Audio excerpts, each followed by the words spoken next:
So Dana announced a few days ago that the matchmaking for the White House card has finally started. I am now heading into matchmaking for the White House. So I think now is where the discussions are going to pick up on who's fighting in the White House card. By now, I think most people have seen what Donald Trump said about the White House card, that there's going to be 8 or 9 title fights. And I don't think anyone really believes that. But I would say the main event of the White House, and probably the most obvious fight that's going to be on the White House, is Ilia Topuria and Justin Gaethje. Ilia has said he's back on social media. I think that fight could be the main event, but I think Jon Jones and Alex Pereira should be the main event. Even though Dana White has said multiple times Jon Jones is not fighting on the White House card, I really do think he should. That fight in particular would have a lot of eyes on it, and it would probably be Jon Jones' last fight. The next fight I would like to see on the White House would be Kayla Harrison and Amanda Nunes. They were meant to fight back in January, but Kayla Harrison got injured. I believe she had a herniated disc in her neck, but she's already had surgery, and I'm pretty sure she's back in training, or at least some type of training, so I expect her to be able to fight by June or July. I feel this next fight is a bit of a reach, but it seems promising so far. Conor McGregor seems pretty serious about this comeback fight, but it really is a mystery of who he is going to fight. I feel like at this point in Conor McGregor's career, he's not really going to fight for a title anytime soon, or really compete at a top level. So I think just names and big opponents and big fights would be what he's looking for. I'm pretty sure there was rumors going around of him and Masvidal fighting, but I'm pretty sure I saw Dana White had shut that down and said it's not ever gonna happen. So the only other fight I can even think of is Conor and Nate Diaz for the third fight. It's a huge reach, but it's the only fight I can see them making for Conor, other than a top contender, which I don't think Dana White or Conor would even want, especially considering we have no clue what type of shape Conor McGregor is gonna come in at. And if Conor is gonna fight at 170 pounds, there's no real contenders that he should fight. Because if you take a look, the only one I could even think of would be Colby Covington, because I know the build up to that fight would be insane, and it would kind of be perfect for the White House card. The only thing that fight is really missing is a backstory. I don't think they've really had any confrontation or really trash talk to each other in the past, unlike a fight with Conor and Nate Diaz where they've had 2 fights prior and they don't really like each other. And for the entertainment value, what fight is going to be more entertaining, Conor and Nate Diaz or Conor and Colby Covington? Now I think all the obvious fights are out the way now, and these next few fights are mainly, are they going to save them, or are they just going to put everything they have into the White House? If we take a look at all the champions right now who I haven't talked about in this video, I'm going to rule out Volkanovski as the easiest guy to rule out right now. He just fought, and his next fight is going to be the winner of Lerone Murphy and Movsar Evloev, and that fight is happening on March 21st. And depending on how hard that fight is for both fighters, they would only have 2 months off of fighting until going back into another fight. So I doubt Lerone Murphy or Movsar are going to do the quick turnaround, especially Movsar, because he doesn't fight a lot at all. I think Lerone will be more likely to do the quick turnaround. I don't think it's impossible, but I think it's the most unlikely championship fight to happen on the White House. I think the next fight, which is just as more unlikely, would be Tom Aspinall rematching Gane. Tom Aspinall just had eye surgery. No one has a clue when he's going to come back, if he even will, so I'm gonna rule him out too. I think the rest of the champions could fight, especially Chimaev, Van,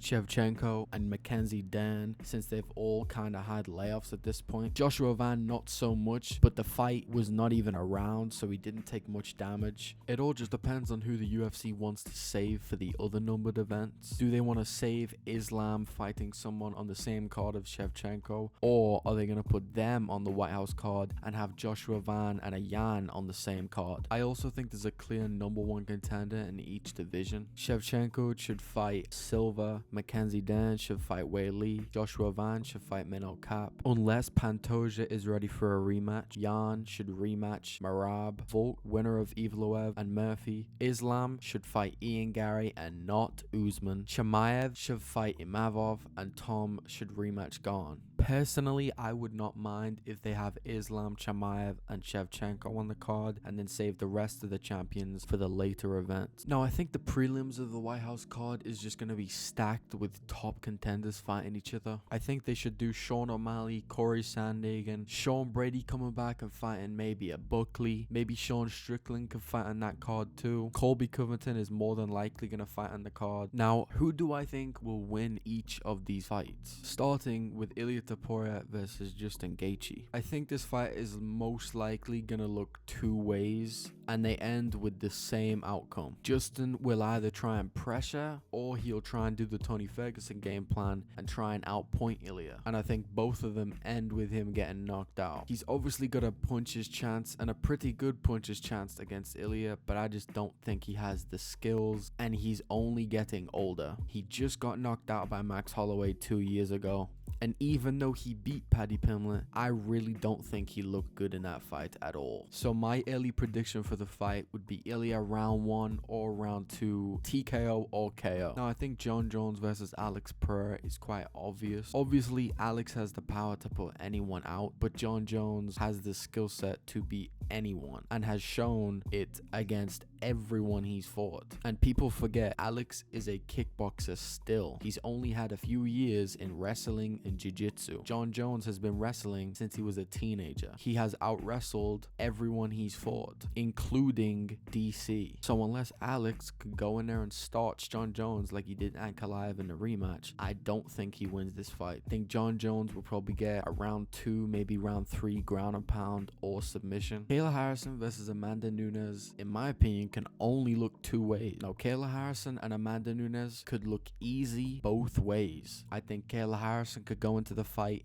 take down Amanda Nunes and submit her within a round or 2, and I think Amanda Nunes could go in there and knock out Kayla Harrison in like a minute or less, because people seem to forget what Amanda Nunes was doing to people like Chris Cyborg and Ronda Rousey and Holly Holm. All these women she was just knocking out in like a minute, and I think it all depends on how Amanda Nunes looks after this layoff. If Amanda Nunes is hesitating in any way or is backing up, I think she'll probably lose the fight. But if she starts the fight and she's advancing, she's pressuring and she's throwing shots, I think she'll probably win the fight. Now, the last fight I will give my prediction on is Sean O'Malley versus Corey Sandhagen. Most people think this fight is 100% gonna be really competitive, but I don't think it will look that way. Corey has turned into more of a mixed martial artist rather than a striker, and Sean O'Malley is still a striker. I think Corey Sandhagen, if he's smart, he'll use takedowns early to tire out O'Malley a little bit, get him scared of the takedown threat like O'Malley was against Merab. I even think on the feet it might not look that competitive. Corey is a lot more active than Sean O'Malley on the feet. The only time Sean has output on the feet is when he can consistently find you, and I don't think he will be able to consistently hit Corey. So I could really see Corey winning all 3 rounds if it is a 3-round fight, and I expect it to be a 3-round fight, especially if it's on the White House. If they don't do it on the White House, I could see a Fight Night main event for 5 rounds. If it's a 5-round main event, I could see 3-2 for Corey or 4-1 for Corey. If it's 3 rounds, I could see Corey winning them all or 2-1 for Corey. And obviously, Sean O'Malley always has a puncher's chance, so he could knock Corey out. Corey almost got knocked out by fucking Merab, so we don't know where his chin is at right now. Also, I think Corey Sandhagen would do better with the range and the size of his opponent rather than Sean O'Malley, because Sean is more of a sniper and he uses his length more than Corey does. So just a quick summary of the White House and what I think or would want it to be. Fights that should be guaranteed on it is Ilia Justin, Alex Pereira, Jon Jones, Kayla Harrison, Nunes, Conor McGregor should be on there, and maybe a Joshua Van and Manel Kape or a Jan. I don't think they both should be on it, because then the fights months later would be lacking. Now obviously all the championship fights are going to be 5 rounds. I don't know if Jon Jones and Alex Pereira would be a 5-round fight, just because I don't think Jon Jones can make light heavyweight anymore, and obviously they can't do it at heavyweight for a heavyweight title because Tom Aspinall is the heavyweight champ, and unless Tom vacates the belt and then they do it for the belt, that's the only way I think it could be a title fight. So if it's not a title fight, I do still think that fight should be 5 rounds, because it would feel a bit gimmicky or kind of fake almost if it was 3 rounds and John Jones and Alex Pereira are fighting. But I think other than that fight, that might not be a title fight. I think all the other fights should be 3-round fights. Conor shouldn't be fighting for 5 rounds. Sean O'Malley, Corey Sandhagen, if they're on it, that should be 3 rounds. All the prelims should be 3 rounds like a regular card. Let's hope the White House card is as good as the hype suggests it's going to be.